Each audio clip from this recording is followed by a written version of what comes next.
Vamos tratar aqui da exceção de litispendência, lá do artigo 110 do Código de Processo Penal.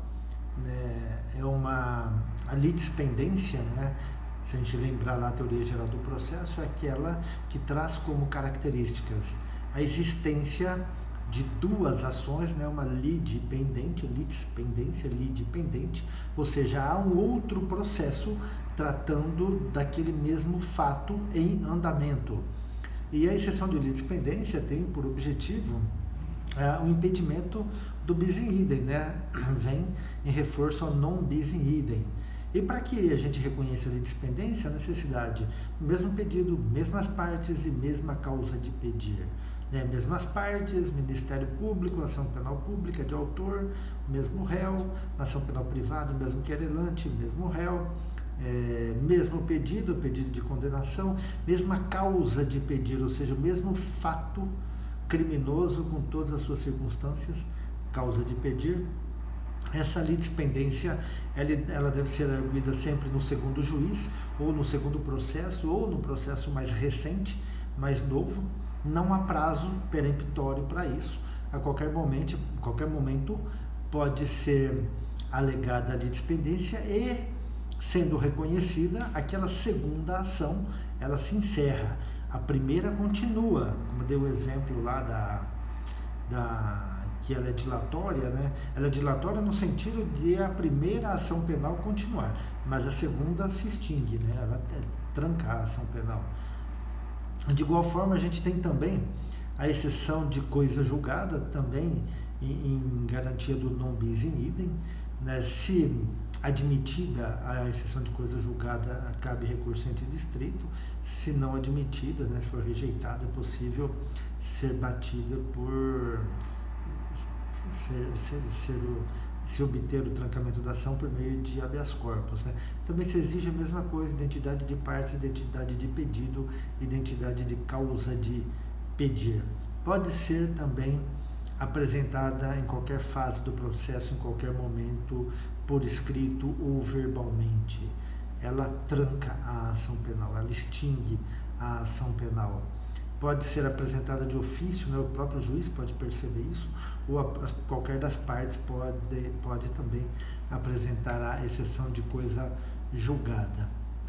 O que é a coisa julgada? Né? Aquele caso já teve uma decisão definitiva, então não cabe novo julgamento, né? Não pode novamente essa questão ser discutida. E por fim, aqui, dentre essas exceções, a ilegitimidade de parte, né, que está ligada lá a uma das condições da ação, né, não foi reconhecida lá no início pelo juiz, né, para fins de rejeição da denúncia ou da queixa. Então é possível que a parte apresente, né, um pedido de legitimidade de parte, né, apresentando lá que ela não é parte legítima, né, e essa parte aí é o réu, por isso é uma exceção privativa do acusado, mas pode o juiz de ofício reconhecer, até porque lá na fase de rejeição da denúncia ele pode reconhecer lá a ilegitimidade, já rejeitar a denúncia, mas nada impede que ele o faça em outros momentos, inclusive na sentença, né, que ele reconheça a ilegitimidade da parte, né. Não há prazo, né, porque sempre que identificada é possível o seu reconhecimento. Uma outra coisa bastante interessante, uma outra questão, processo incidente, no tocante à restituição de coisa apreendida. A restituição de coisa apreendida, a gente já lembra que de coisa apreendida, que a gente tem que ir lá no artigo 240 e seguintes, né, que fala das coisas que podem ser apreendidas. Ou seja, a restituição é justamente dessas coisas que podem ser apreendidas. Essas coisas poderão ser devolvidas, né, poderão ser restituídas ao seu legítimo dono. Né? O que é que não pode ser apreendido? Né? O que não pode ser apreendido é aquilo que foi adquirido com os proventos da infração ou mediante sucessiva especificação, que são coisas que são objeto de sequestro, não são objetos de busca e apreensão, né, de apreensão. E as coisas que podem ser apreendidas? Em primeiro lugar, aquelas que podem ser restituídas. Em primeiro lugar, aquelas que podem ser apreendidas Dentre essas que podem ser apreendidas, podem ser restituídas aquelas que não interessam mais ao processo, aquelas que pertençam ao lesado ou a terceiro de boa-fé. A lesado, vamos imaginar lá um crime de furto, né, o objeto que foi subtraído, ele poderá ser restituído ao seu legítimo proprietário. Ou aqueles objetos, né, que pertençam a um terceiro de boa-fé, também poderão ser restituídos, né, sem nenhum problema, né? E também aqueles objetos que pertençam ao réu, né, desde que ele tenha sido absolvido. Agora a gente tem algumas coisas que não podem ser restituídas, né, que estão lá no artigo 91 do Código Penal, lá no inciso 2, A e B, ó. São efeitos da condenação. Inciso 2, a perda em favor da União, ressalvado o direito do lesado ou de terceiro de boa-fé, dos instrumentos do crime, desde que constituam coisas cujo fabrico, alienação, uso, porte ou detenção constitua fato ilícito. E B, do produto do crime ou de qualquer bem ou valor que constitua proveito oferido pelo agente com a prática do fato criminoso. Então, na verdade, não podem ser restituídas aquelas coisas cujo porte e fabrico são atos ilícitos, né? Por exemplo, o sujeito foi surpreendido com droga, ou apreenderam drogas, né? E ele foi absolvido da imputação do tráfico, seja lá qual o motivo, ele foi absolvido. Restitui a droga para ele? Restitui a droga para o terceiro? Não, né? Como é um objeto, né? Uma substância cujo porte, porte, fabrico é ilícito, então isso não devolve, né? Uma arma de uso proibido, de uso restrito das Forças Armadas, vai devolver? Não vai devolver, mesmo que ele seja absolvido, a não ser que ele tenha autorização para ter essa arma, senão não vai ser restituído. Quando pode ser restituída essas coisas? Em regra, as coisas só podem ser restituídas depois do trânsito em julgado da sentença penal. Em regra, por quê?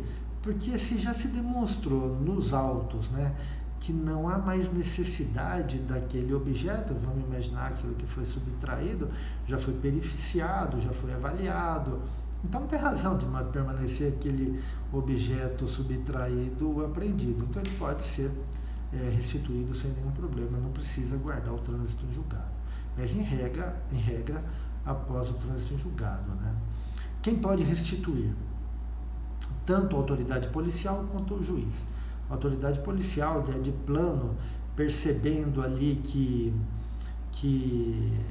não há dúvidas em relação à propriedade daquele objeto, e não há interesse mais em se manter a sua apreensão, ela pode determinar a sua restituição.